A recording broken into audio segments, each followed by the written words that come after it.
Bill and Ted Face the Music is the third and final installment in this metalhead comedy franchise. For fans of the first two movies, this threequel has been a long time coming. For years now, there have been rumblings of a third movie, and now it is finally here. To be completely honest, I'm not the biggest fan of the first two movies. While I've only seen both of them once, for whatever reason, I just couldn't get into them. I gravitated way more towards something like Wayne's World when it comes to these kinds of comedies. I don't hate or even dislike the originals, they just weren't at all that memorable to me. So going into this movie, I wasn't really expecting all that much. Thankfully, I kinda got something more out of this movie than I was expecting. It wasn't anything great or even all that memorable, but it was fun enough time to warrant at least one watch. Easily my favorite part of the movie were the sci-fi elements. The complexities of the time travel and how that's interwoven into the story really helped this movie stand out for me. While I'm not going to get into spoilers here, the different plot points and scenes that have to do with time traveling and different historical figures are all really enjoyable to watch.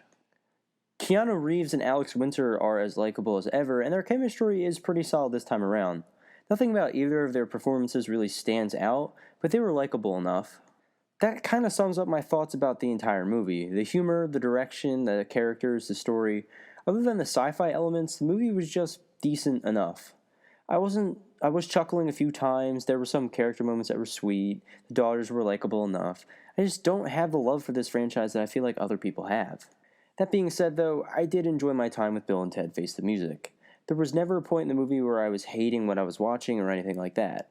It did just enough to keep my attention while also being just forgettable enough to not really stand out all that much.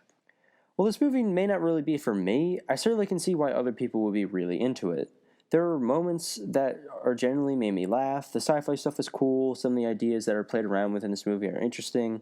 I just feel like the movie isn't my type of comedy. For whatever reason, I just can't get into Bill and Ted, and this third installment doesn't really do anything to change that for me. Not bad or even non-enjoyable, just a movie that I feel like I didn't find all that memorable at the end of the day. Bill and Ted Face the Music gets a light B-.